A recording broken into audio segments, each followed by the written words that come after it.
फिर से अर्जुन की पुत्र वधू उत्तरा के गर्भ में पल रहे भ्रूण के प्रति ब्रह्मास्त्र छोड़कर गया। उत्तरा भागी भागी भगवान के प्रति आई। पाहि पाहि महायोगिन देव देव जगतपते, नान्यम तद भयम पश्ये यत्र मृत्यु परस्परम। यहाँ हर कोई एक दूसरे की मृत्यु के लिए मत वाला हो रहा है, बचाने वाले तो केवल आप हो श्री कृष्ण, बचाओ बचाओ। श्री कृष्ण ने तुरंत सूक्ष्म रूप धारण किया और उत्तरा के गर्भ में पहुंच गए। उसका जो गर्भ जल रहा था उसको अपनी गधा से उन्होंने रक्षा की, बालक को बचा लिया। उत्तरा के गर्भ में थोड़ी देर रहने के कारण भगवान कृष्ण का एक और नाम पड़ गया, उत्तरायण। बोलो उत्तरायण भगवान की जय। भीष्म पितामह के लिए कहा जाता है ना कि वो उत्तरायण की प्रतीक्षा कर रहे थे, तो वो सूर्य के उत्तरायण होने की प्रतीक्षा नहीं कर रहे थे, बल्कि कृष्ण रूपी उत्तरायण की प्रतीक्षा कर रहे थे। ये रहस्य बताया संतों ने। भगवान कृष्ण ने अश्वत्थामा को शाप दिया कि जब तक धरती पर जीवन है तब तक तू भटकता रहेगा, भटकता रहेगा, मरेगा भी नहीं और जीने जैसी स्थिति में भी नहीं होगा। तेरे इस चोट से हमेशा मवाद निकलता रहेगा, खून निकलता रहेगा, ये तेरी चोट कभी खत्म नहीं होगी। और आज भी अगर आप YouTube या Google पर देखें तो कई कहानियां आपको मिल जाएंगी कि अश्वत्थामा यहाँ विचरण करता है, वह हिमालय पर विचरण करता है, ब्रज में पिसाई की झाड़ी है वहाँ विचरण करता है, नहीं तो टपकेश्वर महादेव हैं एक, वहाँ आता है रोज पूजा करने। किसी किसी से वो हल्दी और तेल मांगता है, ऐसी भी किंवदंती है। यही अश्वत्थामा अगले सत्र में सप्तऋषियों में से एक बनेगा और इसका नाम चिरंजीवियों में से पहले नंबर पर है, ये भी बात है। अश्वत्थामा बलिर्व्यासो हनुमानश्च विभीषणा कृप परशुरामस्य सप्तता चिरजीवना। ये 7 चिरजीवी हैं और बाद में 8वें नंबर पर मार्कंडेय मुनि भी जुड़े, लेकिन सबसे पहले अश्वत्थामा का नाम आया है। जिनको लंबी आयु चाहिए हो, समृद्धि चाहिए हो, अच्छा स्वास्थ्य चाहिए हो, उनको ये चिरंजीवियों वाला मंत्र रोज जपना चाहिए और इसमें अश्वत्थामा का नाम आ रहा है। तो ठाकुर जी की लीला है, अब वो जाने कैसे किसको दंड देते हैं, कैसे किसको पुरस्कार देते हैं। उत्तरा के गर्भ की रक्षा कर कर भगवान अपने रथ पर बैठकर द्वारिका जाने के लिए तैयार हुए और उसी समय महारानी कुंती दौड़ी हुई आई। बड़े सुंदर श्लोकों से उन्होंने स्तुति गाई। कृष्णाय वासुदेवाय देवकी नंदनाय च नंद गोप कुमाराय गोविंदाय नमो नमः। नमः पंकजनाभाय नमः पंकजमालिने नमः पंकजनेत्राय नमस्ते पंकजांग्रहे। श्री कृष्ण ने कहा, बुआ जी जाते जाते स्तुति कर रही हो, क्या मन में है आपके? कुंती जी ने कहा, तुमने ये बुआ बुआ कहकर मुझको भरमा दिया है, मगर मैं जानती हूँ, मैं नहीं मानूंगी ये भौतिक रिश्ते। मैं जानती हूँ तुम परमेश्वर हो, तुम पूर्ण ब्रह्म हो, तुम भगवान हो। जब उखल बंधन हो रहा था ना ब्रज में, जब उखल बंधन की लीला हो रही थी, तो कुंती जी ने भी जाकर ब्रज में भगवान की उस लीला का दर्शन किया था। तो कहने लगी कि तुम भय को भी भय प्रदान करने वाले हो, लेकिन फिर भी तुम यशोदा के भय से उखल में बंधे हुए खड़े थे। मैं तुम्हारी सब लीला जानती हूँ, तुम दूसरों को भरमा देते हो इन लीलाओं में। सुनो, आज मुझे तुमसे एक वरदान चाहिए कृष्ण। श्री कृष्ण ने कहा बुआ जी जो कुछ सृष्टि में कहीं से भी कुछ भी मांग लो मैं तुम्हें देने को तैयार हूं। अब तो बड़े बड़े देवी देवता, जैसे ही उन्होंने सुना कि भगवान इसको कुछ भी देने को तैयार हैं, देवताओं ने सोचा ये तो जन्म की दुखियारी है? पता नहीं अब ये क्या मांग लेगी, कहीं हमारी पोस्ट ना मांग ले, कहीं हमारा ऐश्वर्य ना मांग ले। सब देवी देवता सतर्क हो गए। और कुंती देवी ने क्या मांगा, अब तक शायद ही किसी ने ऐसा वरदान मांगा हो। कुंती माई बोली, विपदा संतु सा शाश्वत यत्र यत्र जगत गुरु भवतो दर्शनम यत् स्यात् अपुनर्भव दर्शनम। हे कृष्ण, मैं चाहती हूं कि तुम मुझ पर सदा कठिनाइयों का बादल घेरे लिए खड़े रहो, हमेशा मुसीबतों के पहाड़ टूट टूट कर मेरे ऊपर गिरते रहे, मैं हमेशा दुखों में रहूं। भगवान ने कहा क्या मांग रही हो बुआ जी? वो चंदौसी वाले भक्त तो कहते हैं सुख संपत्ति घर आवे कष्ट मिटे तन का, और आप कह रही हो कि दुख चाहिए। ये आपकी जीव लड़खड़ा तो नहीं गई?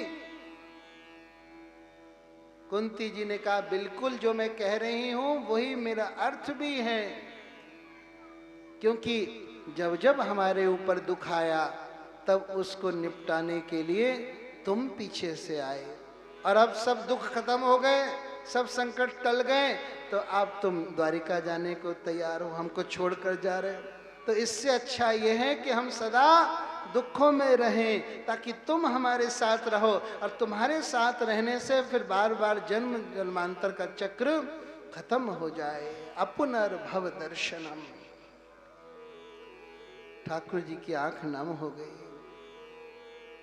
बुआ जी मैं समझ गया, तुम चाहती हो ना कि मैं कुछ और दिन तुम्हारे पास रहूं, ठीक है कैंसिल, द्वारिका जाना cancel, let my wife's wait, मेरी पत्नियों को इंतजार करने दो, मैं अब यहीं रहूंगा कुछ दिन। और ठाकुर जी रथ से नीचे उतरकर महल में आ गए। उस समय युधिष्ठिर बहुत विलाप करते रहते थे। महाभारत युद्ध को वो अपना दायित्व मानते थे कि मैं अगर मना कर देता, मैं ज्येष्ठ भ्राता था, तो ये युद्ध नहीं होता। युद्ध की वजह से कितनी मांगे उजड़ी, कितने बच्चे अनाथ हुए, पितरों को जल देने वाला भी कोई नहीं रहा। हाय हाय मेरी वजह से ये सब हुआ। श्री कृष्ण उन्हें समझाते थे लेकिन वो समझते ही नहीं थे। तब भगवान ने कहा मैं तुमको भीष्म पितामह के पास ले चलूंगा, वही तुमको ज्ञान देंगे। और कुछ विश्वास पात्र मंत्रियों को साथ लेकर, पांडवों को, द्रौपदी को साथ लेकर भगवान भीष्म पितामह के पास पहुंचे। इस समय उनकी आयु 135 वर्ष की थी और 58 दिन से वो शरशैया पर पड़े हुए थे। भगवान उनके सर के पीछे से आए धीरे धीरे। भीष्म पितामह ने कहा सुनो कन्हैया, चाहे पीछे से आओ चाहे कहीं से, मैं सब जानता हूं, मैं तुम्हारी आहट पहचानता हूं। बहुत पहले से उन कदमों की आहट जान लेते हैं, तुझे जिंदगी हम दूर से पहचान लेते हैं, बहुत पहले से। आओ सामने आकर खड़े हो मेरे, दर्शन दो मुझको। श्री कृष्ण धीरे धीरे आकर भीष्म पितामह के चरणों के पास खड़े हो गए। उनको बड़ा लोभ हुआ कि अपने भक्तराज के चरणों की धूली लेकर अपने माथे पर रख लें, लेकिन अगर प्रत्यक्ष रूप से ये चेष्टा करते तो भीष्म पितामह को बड़ा संकोच होता। तो भगवान ने हवा चलवा दी और हवा से उनका पीतांबर फहराने लगा और भीष्म पितामह के चरणों को छूने लग गया। इस ब्याज से उन्होंने भीष्म पितामह की चरण धूलि ग्रहण की। भीष्म पितामह ने कहा, अब आए हो, सुनो कन्हैया, अब कहीं इधर उधर मत जाना। अब जब तक मेरे प्राण रहें यहीं पर तुम्हें टिके रहना है, यहीं खड़े रहना है। ठाकुर जी ने सोचा, इनको तो इच्छा मृत्यु का वरदान प्राप्त है, ना जाने कभी अपनी इच्छा से प्राण छोड़ें, हमको तब तक यहीं खड़े रहना पड़ेगा, ड्यूटी बजानी ही पड़ेगी, लेकिन भक्त की हाँ में तो हाँ मिलानी पड़ेगी। भीष्म पितामह ने पांडवों से कहा, क्या समझते हो तुम इनको? हाँ हाँ बताओ। पांडवों ने कहा, ये हमारे ममेरे भाई हैं, ये हमारे मित्र हैं, ये हमारे गुरु हैं, एक बार दूत बनकर भी हमारे गए थे। भीष्म पितामह ने कहा, ये सब कुछ नहीं, मैं बताता हूं तुमको ये कौन है। एष वै भगवान साक्षात आद्यो नारायण पुमान मोहयन मायया लोकम गूढ़श्चरति वृष्णिषु। ये स्वयं आदि नारायण भगवान हैं, यानी नारायण के भी आदि हैं ये, और ये अपनी माया का रूप बनाकर गूढ़ रूप से वृष्णि कुल में विचरण कर रहे हैं, अलग अलग रूप धारण करते हैं। कभी तू छलिया लगता है, कभी दीवाना लगता है, कभी तू योगी लगता है, कभी तू प्रेमी लगता है। जो जो जैसा समझे ये उस पर छोड़ा है, मैंने तो भक्ति भाव से इनसे नाता जोड़ा है। हाँ, ये बहरूपिया है, इसके चक्कर में मत आना, इसकी भक्ति करो। ये स्वयं भगवान है। शिव, नारद, कपिल आदि व्यक्तिगत संस्पर्श के कारण इनके गूढ़त्व को जानते हैं। ये सम होकर भी मुझ दास पर अहेतु की कृपा करने इस वक्त मेरे पास आए हैं। और युधिष्ठिर को भीष्म पितामह ने बहुत सुंदर लंबा चौड़ा ज्ञान दिया। जब वो ज्ञान दे रहे थे ना, तो द्रौपदी की थोड़ी सी हंसी छूट गई। पितामह ने पूछा, लाली, इस गंभीर चर्चा में तू हंस रही है, क्या कारण है? द्रौपदी जी ने कहा, क्षमा करें पितामह, लेकिन मुझे वो दिन याद आ गया जब मैं भरी सभा में निर्वस्त्र की जा रही थी, आप भी वहां विराजमान थे, मैंने आपसे भी मदद की गुहार लगाई थी, लेकिन उस समय तो आपके मुंह से एक शब्द भी नहीं निकला था, कोई प्रतिकार आपने नहीं किया।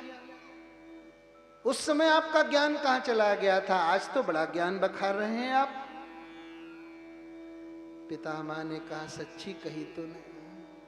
उस समय में दुर्योधन का नमक खाता था और इसीलिए उसकी गुलामी करनी पड़ रही थी। जैसा खाओगे अन्न वैसा बनेगा मन, जैसा पियोगे पानी वैसी बनेगी वाणी। हमारे धर्म में भोजन के लिए बड़ा सतर्क होने की आवश्यकता है। कटु बात होगी, लेकिन फिर भी कह देते हैं, ये जो बुके सिस्टम है ना, इसको हमारे ब्रज में गिद्ध भोज कहते हैं। बड़ी खरी खरी भाषा है ब्रज भाषा, गिद्ध भोज कहते हैं इसको। गिद्धों की तरह सब टूट पड़ते हैं और जूठा मीठा किसी की परवाह ना करे बिना है, बार बार उसमें से चम्मच डालेंगे, भोजन लेंगे। हे भगवान, ये बुके सिस्टम बहुत बर्बाद करने वाला है। इसलिए जहां पर ये बुके सिस्टम होता है, हम यजमान से प्रार्थना करते हैं कि भैया वो सब शुरू होने से पहले हमारे पास एक थाली भिजवा देना, थोड़ा थोड़ा सब प्रसाद रखकर हमको भिजवा देना। फिर बाद में तो वो इतना सब झूठा मीठा हो जाता है, खाने योग्य ही नहीं हो रहता। अब देखो, यहाँ पर इस यहाँ की व्यवस्था पे हम टिप्पणी नहीं कर रहे, एक जनरल बात बता रहे हैं। विवशतावश कई बार बुके सिस्टम करना पड़ता है, लेकिन वहां पर भी परोसने वाली की व्यवस्था रहनी चाहिए। अपने हाथ से जूठी थाली से आप लेकर खा रहे हो, ये नहीं होना चाहिए। वहां पर परोसने वाले होने चाहिए खड़े। जो भी हो, भोजन 3 प्रकार से दूषित हो जाता है। एक होता है भाव दूषित, एक होता है स्पर्श दूषित, और एक होता है दृष्टि दूषित। गलत भाव से अगर भोजन बनाया गया तो वो भी दूषित हो जाता है। स्पर्श हो गया, जैसे ये अभी बताया गिद्ध भोज, तब भी भोजन दूषित हो जाता है। और दृष्टि पड़ जाए तो भी भोजन दूषित हो जाता है।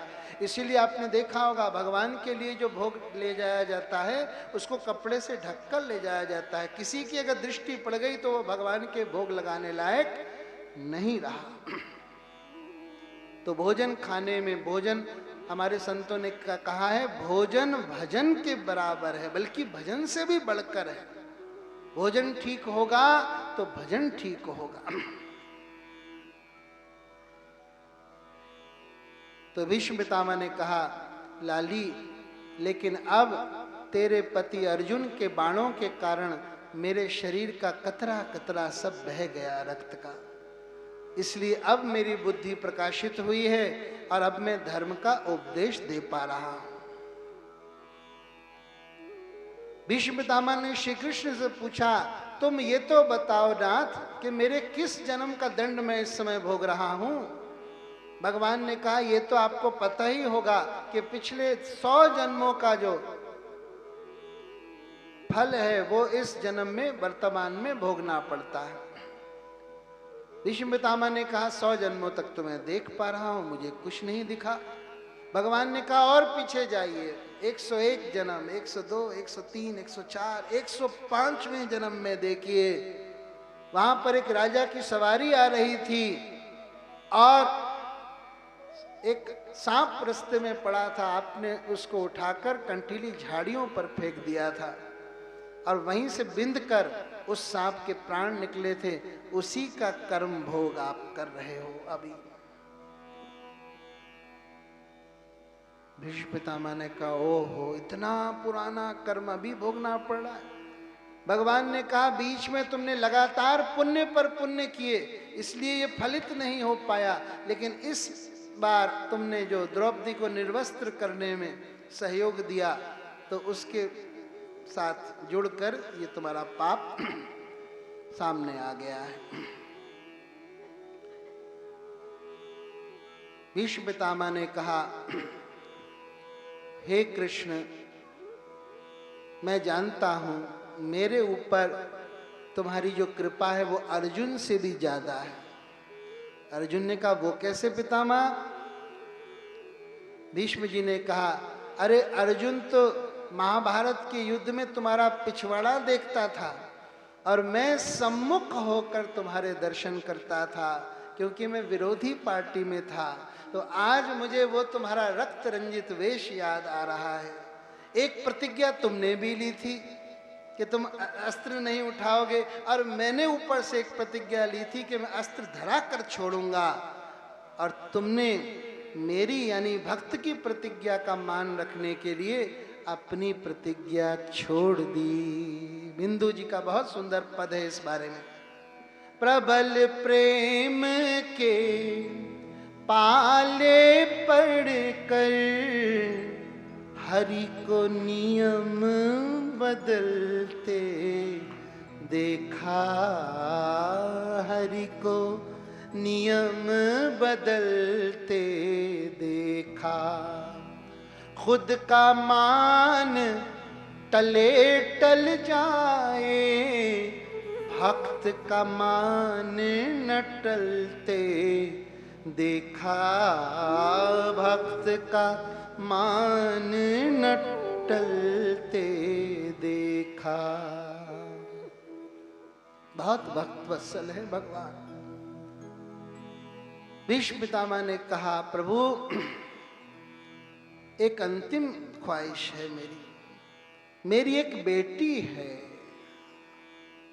सभी लोग चौंक गए हैं, ये बाल ब्रह्मचारी सुने जाते थे, इनकी बेटी कहां से आ गई? भीष्म पितामह ने कहा वो मेरी मति है, वही मेरी बेटी है। आज तक मैंने इस मति से बहुतेरे काम किए, लेकिन अभी तक इसका गठबंधन किसी से नहीं किया। बहुत सुंदर सूत्र है जीवन जीने का। इस बुद्धि से खूब काम करो संसार के, कोई मना नहीं है, लेकिन इस बुद्धि का गठबंधन किसी से मत कर लेना, किसी संसारिक व्यक्ति से मत कर लेना। केवल इसी गुण के बल पर भीष्म पितामह भगवान के भक्त बने रहे। विरोधी पार्टी में रहकर भी उनको भक्त ही समझा गया, क्योंकि उन्होंने अपने मति का गठबंधन किसी से नहीं किया। और अब कह रहे हैं प्रभु इस मति को अपनी श्रीमती बनाकर इसको परम गति प्रदान कीजिए, मेरे प्रभु इसको परम गति प्रदान कीजिए। और फिर पुष्पताग्रा छंद में भीष्म पितामह ने बड़ी सुंदर स्तुति की है। भगवान सामने खड़े हैं तो पुष्प अर्पण करने चाहिए ना, लेकिन बाणों की शैया पर हैं, वो तो कर नहीं पाएंगे, तो पुष्पों के छंद बना बना कर अर्पित किए। पुष्पताग्रा छंद, कितना वैज्ञानिक हमारा हिंदू धर्म है। छंद भी पुष्पताग्रा बना बना कर अर्पण किए, फूलों के जैसे। और धीरे धीरे भीष्म पितामह के प्राण पखेड़ उड़ गए। भगवान का दर्शन करते करते भगवान के लोक पहुंच गए। बोलो हरे कृष्णा हरे कृष्ण हरे कृष्णा हरे कृष्ण कृष्ण कृष्ण कृष्ण कृष्ण हरे हरे हरे हरे हरे राम हरे राम हरे राम हरे राम राम राम राम राम हरे हरे। हरे हरे।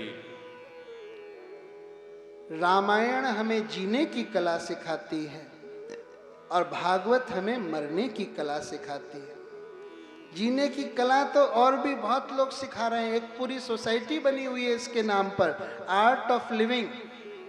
श्री रविशंकर जी सिखाते हैं आर्ट ऑफ लिविंग। लेकिन मरने की कला भी तो सीखो, क्योंकि अगर ठीक से मरण नहीं होगा तो मनुष्य जीवन निरर्थक चला जाएगा। पूरे भागवत में सिर्फ भीष्म पितामह, अब पूरी रामायण में सिर्फ जटायु जी को अंत समय में प्रेमपूर्ण अवस्था में भगवान के दर्शन हुए। जटायु जी को जब श्री रामचंद्र घायल अवस्था में अपने गोद में लिए हुए थे, तो भगवान राम ने पूछा, जटायु जी आप अगर चाहें तो आपकी मृत्यु को हम थोड़ा आगे बढ़ा सकते हैं। जटायु जी ने कहा, राम जी ये बताओ कि आगे जब मैं कभी मरूंगा तो क्या इसी तरह तुम्हारी गोद में मर पाऊंगा, ये बताओ, इसका वायदा करो। राम जी ने कहा, वो वायदा तो हम नहीं कर सकते, दैट आई कैन नॉट से। अच्छा तो फिर मुझे इसी समय मृत्यु चाहिए। और अपने पिता का भी जो श्राद्ध नहीं कर पाए, उन्होंने प्रेमपूर्ण अश्रुओं से सिंचित कर कर जटायु जी का श्राद्ध किया। बोलो जटायु जी महाराज की जय। इसीलिए जो मर रहा होता है उसको भगवान की याद दिलाने की कोशिश की जाती है, उसको भगवान का चित्र दिखाने की कोशिश की जाती है, उसके पास बैठकर गीता बोली जाती है। लगे हाथ आपको एक सुंदर सूत्र बता दें, अगर कोई मरणासन अवस्था में हो और उसके प्राण नहीं निकल रहे हों, बहुत बुरी हालत हुई पड़ी हो उसकी, तो दो बातें हमारे गुरुजी बताते थे, गीता के 8 पाठ उसके निकट करना शुरू कर दो, और दूसरा उसके कान में 5 एकादशियां बोल दो कि आपके निमित्त हम 5 एकादशियों का व्रत करेंगे, उसका फल आपको अर्पण कर रहे हैं। बहुत सुगमता से फिर उस प्राणी के प्राण निकल जाएंगे। एक 13वीं के भोज में कभी हमारा जाना हुआ, तो वहां पर पंगत में कोका कोला बट रही थी।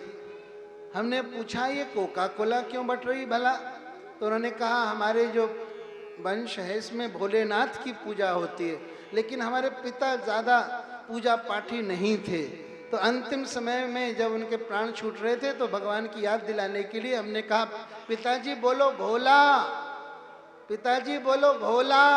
अब पिताजी के मुंह से निकला कोला। उनको कोका कोला बहुत पसंद था, कोला। पिताजी बोला नहीं, भोला, कोला। कोला कोला करते ही उनके प्राण छूट गए।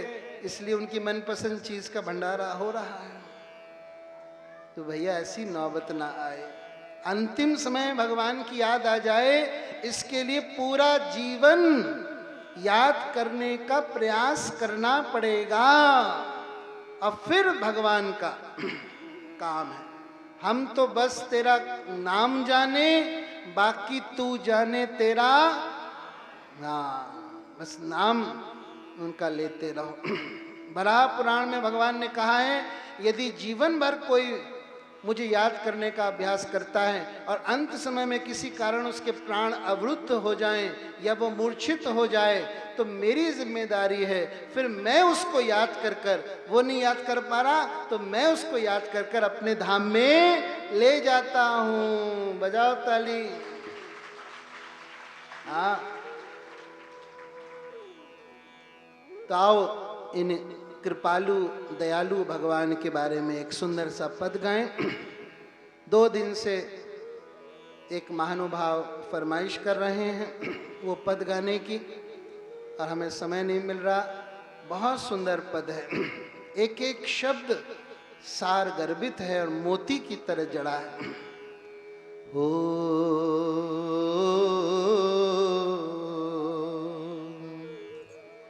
तू तो दया का सागर है,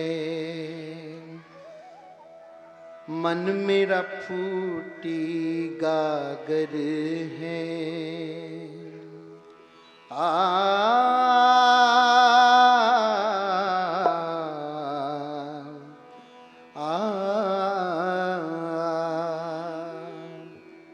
तू तो कृपा का सागर है। नो, दादरा बजाए, दादी ना धाती ना। तू तो कृपा का सागर है, तू तो कृपा का सागर है, मन मेरा फूटी गागर है, मन मेरा फूटी गागर है। गागर में सागर कैसे भरूं, गागर में सागर कैसे भरूं, सच्चा प्यार तुझे कैसे करूं, सच्चा प्यार तुझे कैसे करूं। तू तो बड़ा ही दयालु है, मन ये बड़ा शंकालु है। अपने ही डर से डर जाऊं, तुम तक कैसे आ पाऊं। तू तो कृपा का सागर है, मन मेरा फूटी गागर है। तू तो है स्वाति बूंद बना, सीपी सा मेरा मन न खुला। तू तो भ्रमर बन कर आया, भावों का ना फूल खिला।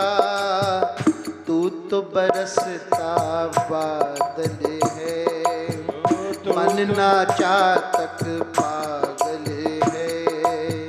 प्यास ही को जो ना जाने, तृप्ति को पहचाने। तू तो कृपा का सागर है, मन मेरा फूटी गागर है, मन मेरा।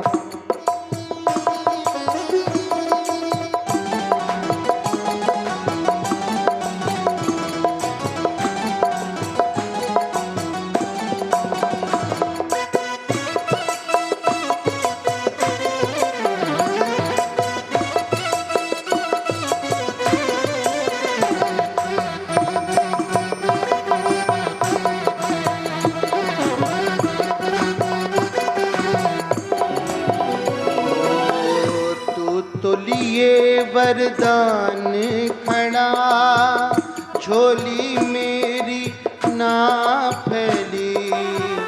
कैसे कैसे कहाँ बिठलाऊं तुझे, मन की चादर है मैली, तू तो है चंदा पूनम का, सब दुख दूर करे मन का।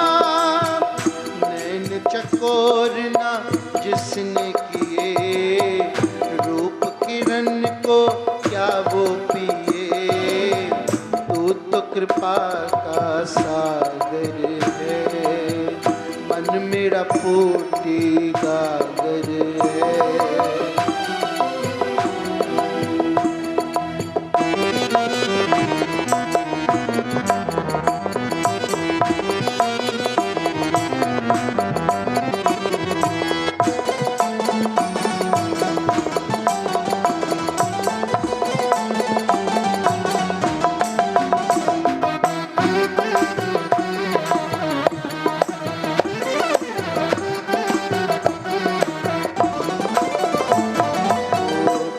तो है तीनों का साथी, मुझ में दीनता न आती, पर विश्वास की एक मन में जलती रहती है बाती। लाज रहे तुझको प्रण की, याद रहे तुझको जन की, भूल मेरी सारी करनी, शरण मुझे लोगे अपनी, तू तो दया का सागर है, मन मेरा फूटी गागर है, तू तो दया का सागर है, मन मेरा फूटी गागर है।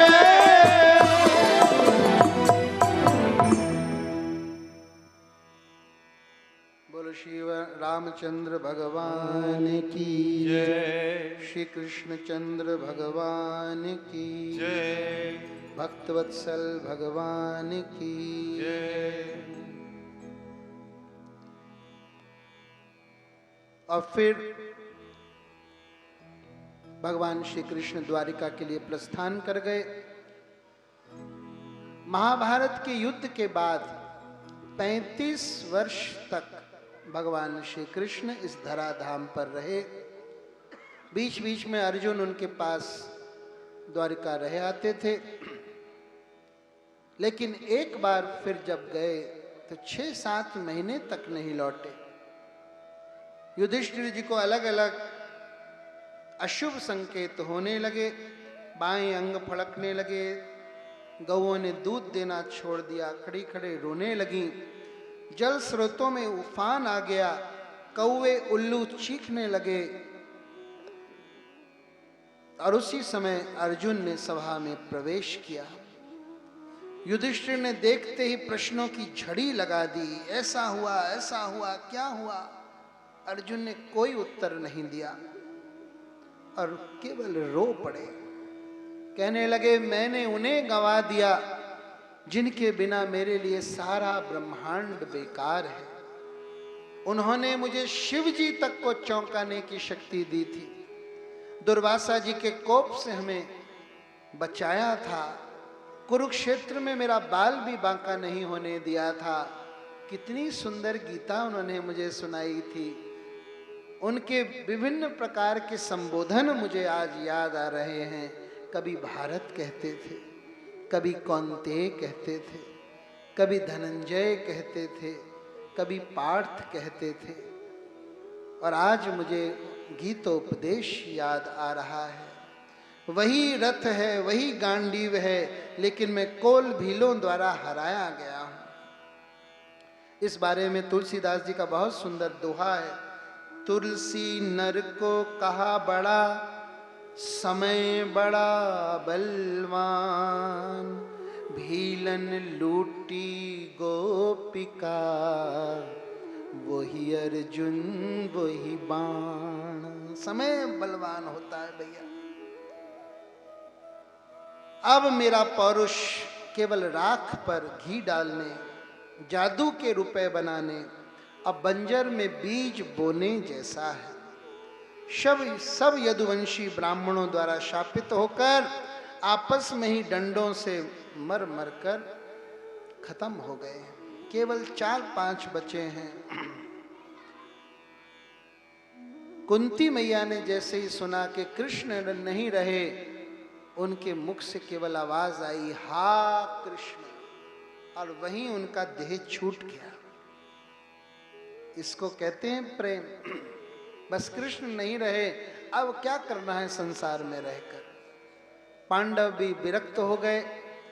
उन्होंने परीक्षित जी का राज्याभिषेक किया और स्वयं स्वर्ग के रास्ते भगवत धाम चले गए। आज भी आप बद्रीनाथ धाम जाओ और फिर चीन का बॉर्डर है, माणा गांव है, वो क्रॉस करके आगे सतो पंथ आता है, हम गए उधर। वहां से स्वर्गारोहण का स्थान आता है, स्वर्ग की सीढ़ियां हैं, वहां से पांडव लोग गए थे। हमने तो खूब आंखें फाड़ फाड़ कर देखा, हमें तो कुछ नजर नहीं आया। तो हमारी तो बटन जैसी आंखें हैं ना। और अब समय तो पूरा हो रहा है। कल से थोड़ा रिलीफ है आंखों में, आंखें झर रही थी ना हमारी, दोनों आंखों में आई फ्लू हो रहा है। और आज दूसरा गाना हमें याद आया, जब किसी विशेष परिस्थिति में व्यक्ति पड़ता है ना, तो उसको फिर नई नई स्मृतियां आती हैं। सूरदास जी का पद आज याद आया, वो गा रहे थे हम। गोपियों को जब भगवान छोड़कर मथुरा चले गए तो गोपियां गाती थी। बड़ा मधुर पद है लता जी की आवाज में, लेकिन अब तो वो खो गया है, अब मिलता भी नहीं। सुनिए। निस दिन बरसत नैन हमारे, नैन हमारे, सदा रहत पावस ऋतु हम पर। पावस ऋतु माने सावन की। सदा रहत पावस ऋतु हम पर, जब ते शाम सिधारे, निस दिन बरसत नैन हमारे, नैन हमारे। अंजन थीर ना रहे अखियन में, हमारा काजल हमारे नैनों में स्थिर नहीं रहता। कर कपोल भय कारे कारे, हमारे हाथ और हमारे गाल सब काले पड़ गए। सूरदास जी का पद है। काश वो दिन भी आए कि जिस दिन हम रोते हुए, आंखें झरते हुए कथा करें। ये तो केवल फ्लू के आंसू बह रहे हैं हमारे। ये रखा है बगल में, आज जरूरत कम पड़ी, आपकी कृपा दृष्टि है सबकी। कथा बहुत सुंदर कल की हुई थी। भक्तों ने आकर अलग अलग हमें अपने भाव व्यक्त किए। एक ने कहा कि हमें तो वृंदावन जाना था, लेकिन अब एक दिन की कथा सुनकर हम इतने आनंदित हो गए हैं कि अब हम 7 दिन की कथा सुनकर ही वृंदावन जाएंगे। एक ने कहा, हमारे ब्रजवासी भैया जो आए, इन्होंने कहा कि आनंद की पूर्ण अनुभूति हुई। और 6ठे दिन तक जो रस बनता है, उद्धव जी का चरित्र सुना जाता है, वो वाला रस प्रथम दिन ही हमें आ गया। 1-2 बार तो आंखें भी नम हो गई। ये ब्रजवासी भैया, इन्होंने तो पता नहीं किस किस महानुभाव की कथा सुनी है। इनका तो काम ही है कथा को कवरेज करना। तो हमारे जैन साहब के बेटे ने, जो दिल्ली से आए, उन्होंने कहा सिंपली एक्सीलेंट, वंडरफुल। एक ने कहा ऐसा लगा जैसे किसी इंडोर स्टेडियम में एक कथा हो रही हो, भव्य आयोजन। तो ये सब जैन परिवार की लगन, आप सबके आयोजन और प्रेम भाव से ही संभव हो रहा है। अब द्वितीय दिन की कथा में केवल एक प्रसंग बाकी है। हाथ उठाकर मेरे साथ बोलो, हरे कृष्णा हरे कृष्ण हरे कृष्णा हरे कृष्ण कृष्ण कृष्ण कृष्ण कृष्ण हरे हरे हरे हरे हरे राम हरे राम हरे राम हरे राम राम राम राम राम हरे हरे। हरे हरे। एक बार परीक्षित जी अपने राज्य के दौरे पर जा रहे थे। उसी समय उनको एक विभत्स दृश्य दिखाई पड़ा। एक गाय और एक बैल को एक राजसी वेशधारी काला भुजंग पुरुष मार रहा था, प्रताड़ित कर रहा था। देखकर परीक्षित जी को आवेश आ गया, अपनी तलवार निकालकर कहने लगे, कौन है तू? मेरे प्यारे कृष्ण कन्हैया ने जिन गौओं को नंगे पांव ब्रज में चराया, उनके जाने के बाद तेरी इतनी हिमाकत कि तू खुलेआम इन पर अत्याचार कर रहा है।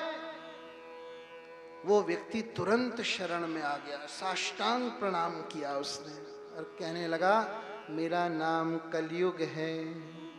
आप मुझे सीमित तो कर सकते हैं, मार नहीं सकते, क्योंकि अब मेरा समय शुरू हो गया है।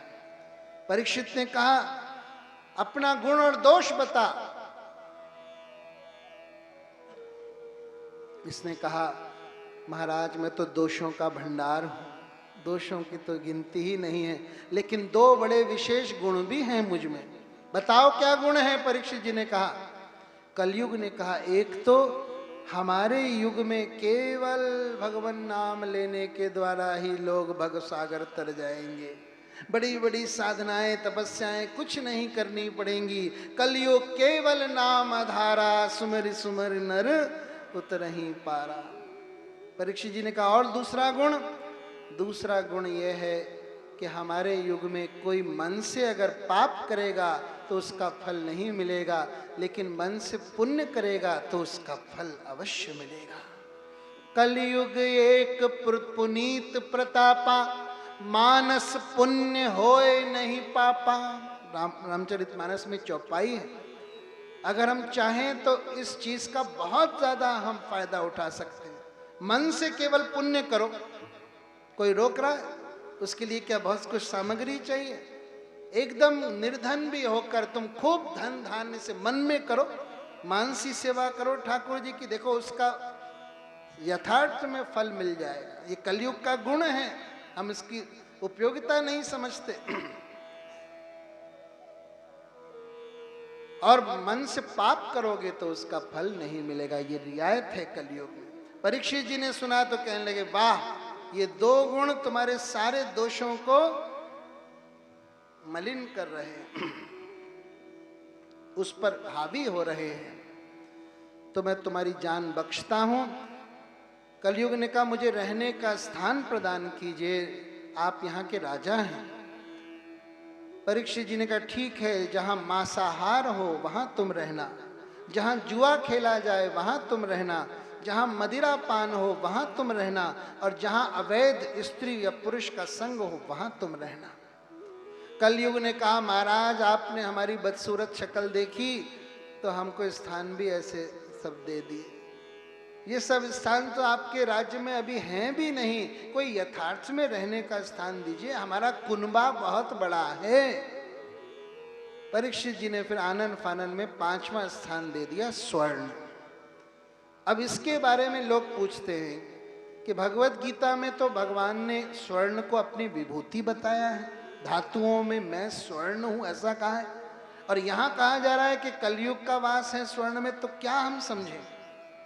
तो देखो, संतों ने निर्णय कर कर बताया कि अन्याय के धन से जो स्वर्ण खरीदा जाता है उसमें कलयुग का वास है, ईमानदारी के धन के सोने में वास नहीं है। और ईमानदारी के धन को लाओगे तो फिर सोना फिर खरीद ही कहाँ पाओगे? वो तो काले धन वाले और ऐसे वही ज्यादा स्वर्ण खरीदेंगे, है ना। तो अन्याय से उपार्जित जो धन है, जो कमाई है, उसमें कलयुग का वास है, भले ही वो स्वर्ण हो या जो भी कुछ हो। और अगर शुद्ध करना चाहते हो स्वर्ण को, तो पहले उसका आभूषण बनाकर ठाकुर जी को धरा दो। रामचरितमानस में कहा गया है, तुम ही निवेदित भोजन करही, प्रभु प्रसाद पट भूषण धरई। कि तुम्हारे को निवेदन कर कर ही भोजन करते हैं भक्त लोग, तुम कोई कपड़ा लत्ता आभूषण जो कुछ होता है पहले तुम्हें भोग लगाते हैं। तो ऐसा ही करो, स्वर्ण पहनना है, बहुत इच्छा है माताओं को, तो स्वर्ण का गहना गढ़ाकर ठाकुर जी को पहना दो, थोड़ी देर 1-2 दिन पहने रहने दो, फिर अपने आप पहन लो, फिर उसमें दोष नहीं लगेगा।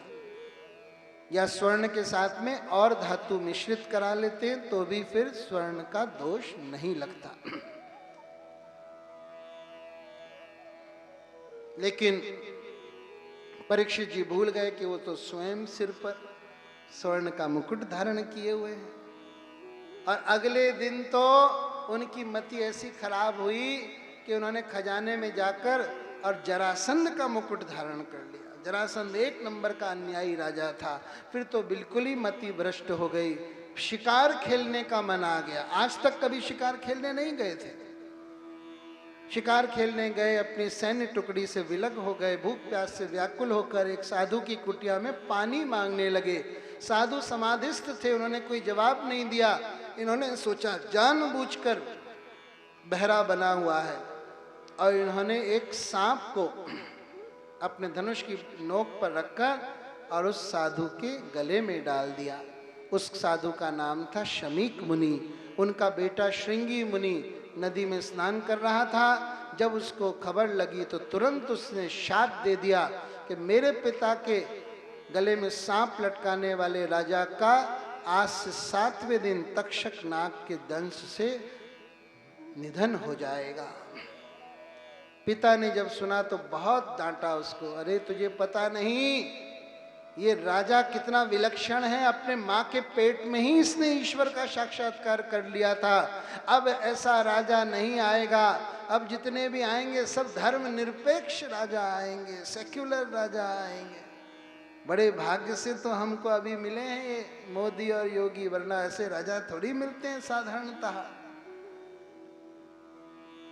तूने बहुत गलत किया बेटा, लेकिन कम से कम सूचना तो दिलवा दे कि ऐसा तूने शाप दिया है। तो सूचना दिलवाई। और जैसे ही परीक्षित जी को पता चला, उन्होंने हाथ जोड़ लिए, भगवान से कहा प्रभु बहुत कृपा की, जो मेरे करनी का दंड तुमने इसी समय दे दिया, वरना मुझे इसके लिए शायद और एक जन्म लेना पड़ता।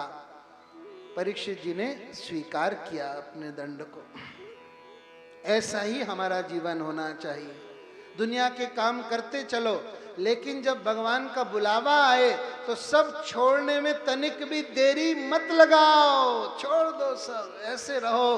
गीता में भगवान ने कहा है जैसे कि कीचड़ में कमल खिला रहता है, ऐसे रहो। दुनिया में रहकर भी दुनिया से पृथक। तो परीक्षित जी सब छोड़ छाड़ कर अपने बेटे गंगा के तीर पर बैठ गए, लंगोटी धारण कर ली, अनशन व्रत कर लिया, और सारे में ऐलान कर दिया कि कोई भी आकर बताए कि अंतिम क्षण में मरणासन्न प्राणी को क्या करना चाहिए। और बंधुओं, देखा जाए तो हम सब मरणासन्न हैं, हम सब मृत्यु के करीब जा रहे हैं।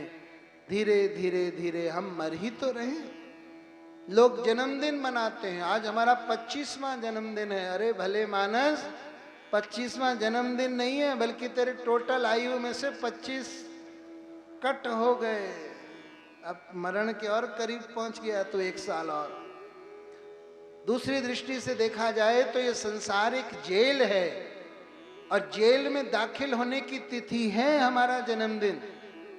तो कोई कैदी क्या वो दिन मनाता है कि आज मैं जेल में दाखिल हुआ था, आज बहुत पार्टी शार्टी करनी चाहिए? कोई मनाता है वो दिन? ऐसे मूर्ख लोग हम लोग हैं। अरे जन्मदिन के दिन तो थोड़ा अफसोस होना चाहिए कि 1 साल और भगवत भजन के बिना बीत गया। उस दिन साधु संतों की सेवा करनी चाहिए, भूखों को, गरीबों को भोजन प्रसाद पावाना चाहिए। तो हम सब मरणासन्न हैं। परीक्षित जी के पास 7 दिन हैं, तो हमारे पास कौन से 8 हैं? संडे से लेकर सैटरडे के बीच 7 दिनों में ही हमारा कभी बुलावा आएगा। तो हम सबकी कहानी है परीक्षित जी का कहानी। एक स्वरचित भजन गाकर फिर अपनी वाणी को विराम देंगे। ओ परीक्षित जी का प्रश्न, मरना हो जिसे बस 7 दिनों में, चाहिए क्या उसे करना चाहिए क्या, उसे करना। मरना हो जिसे बस 7 दिनों में, मरना हो जिसे बस 7 दिनों में, चाहिए क्या उसे करना, चाहिए क्या उसे करना।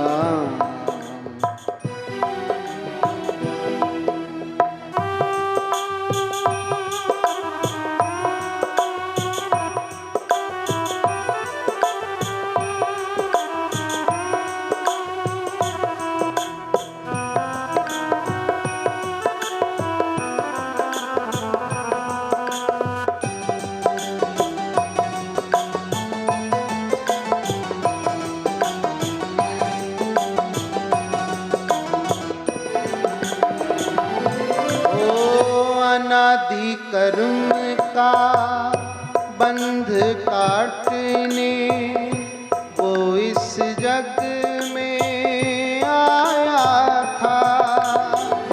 प्रभु सुमिरन की लौ को लगाने वो इस पथ पर धाया था।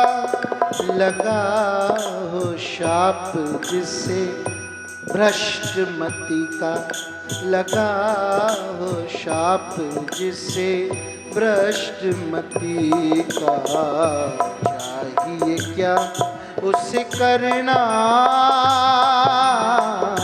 चाहिए क्या उसे करना। मरना हो जिसे बस 7 दिनों में।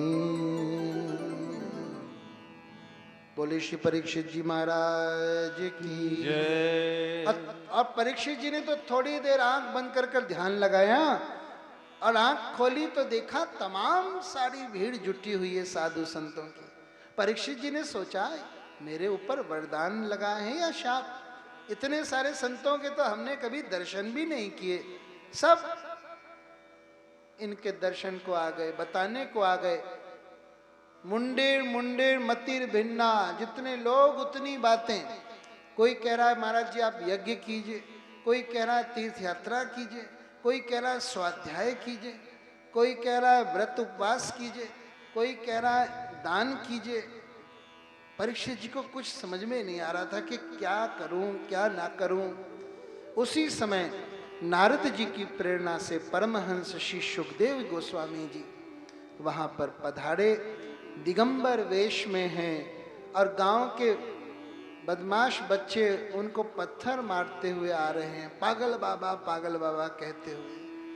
लेकिन जैसे ही सुखदेव जी को आते हुए ऋषि मुनियों ने देखा, सारे के सारे उठकर खड़े हो गए। अब हमारे भी उठकर खड़े होने का समय हो रहा है। सारे उठकर खड़े हो गए और सुखदेव जी की सबने वंदना की। भीड़ को चीरते हुए सुखदेव जी जाकर परीक्षित जी के सामने रखे आसन पर बैठ गए। अब परीक्षित जी ने उन्हें लौट कर साष्टांग प्रणाम किया। सुखदेव जी ने उनके मस्तक पर हाथ रखा और उसी समय परीक्षित जी को श्याम सुंदर भगवान के दर्शन हो गए। बस हो गया काम पूरा, अब कथा की क्या जरूरत है, दर्शन हो गए परीक्षित जी को। लेकिन कथा हमारे लिए अभी चलेगी।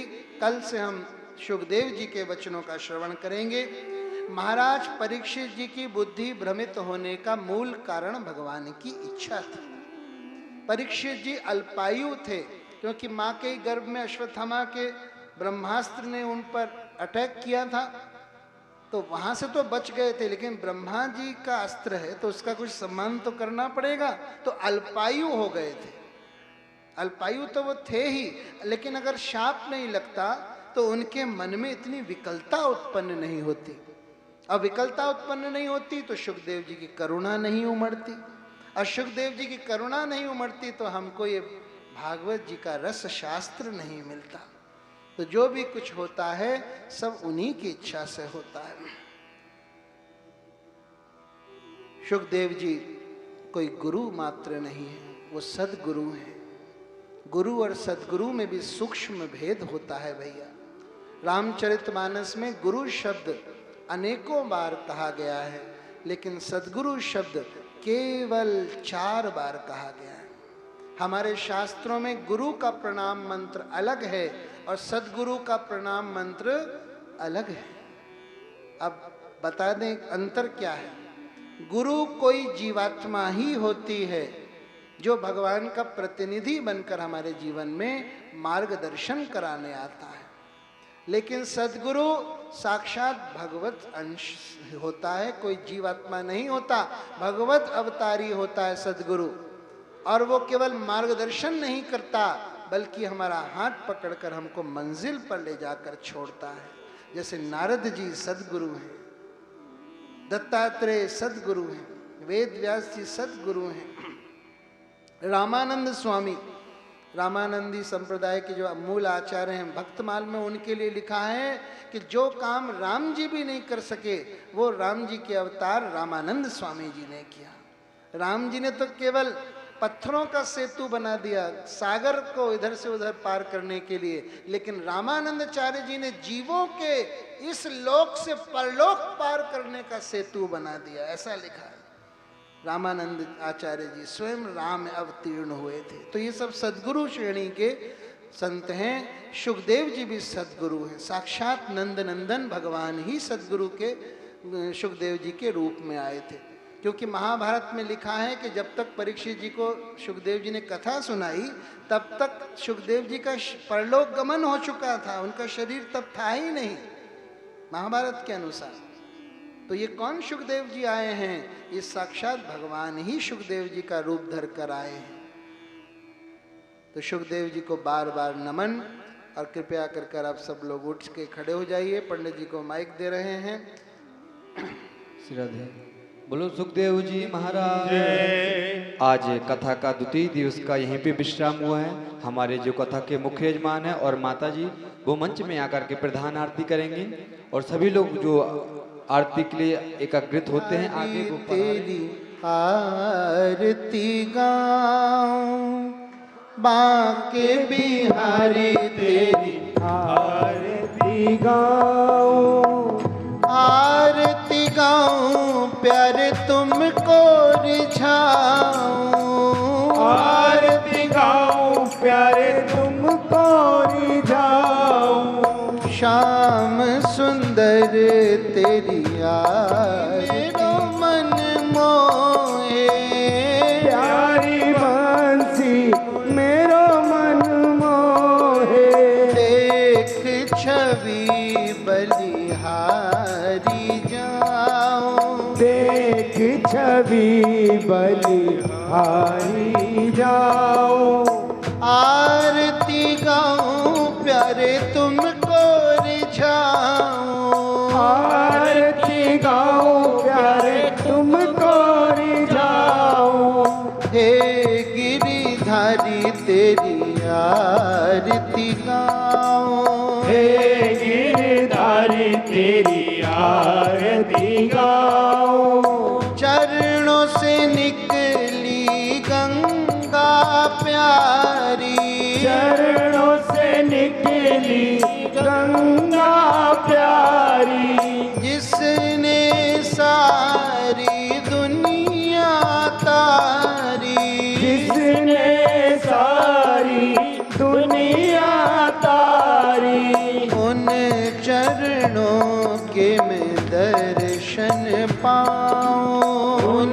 चरणों के दर्शन पाऊं, श्री हरिदास के नाथ आप हो, श्री हरिदास के नाथ आप हो, सुख दुख जीवन सारे साथ आप हो, सुख दुख जीवन प्यारे साथ आप हो, तब चरणों में शीश नवाऊं, तब चरणों में शीश नवाओ। अरे बांके बिहारी तेरी आरती गाऊं, बाके बिहारी तेरी आरती गाओ।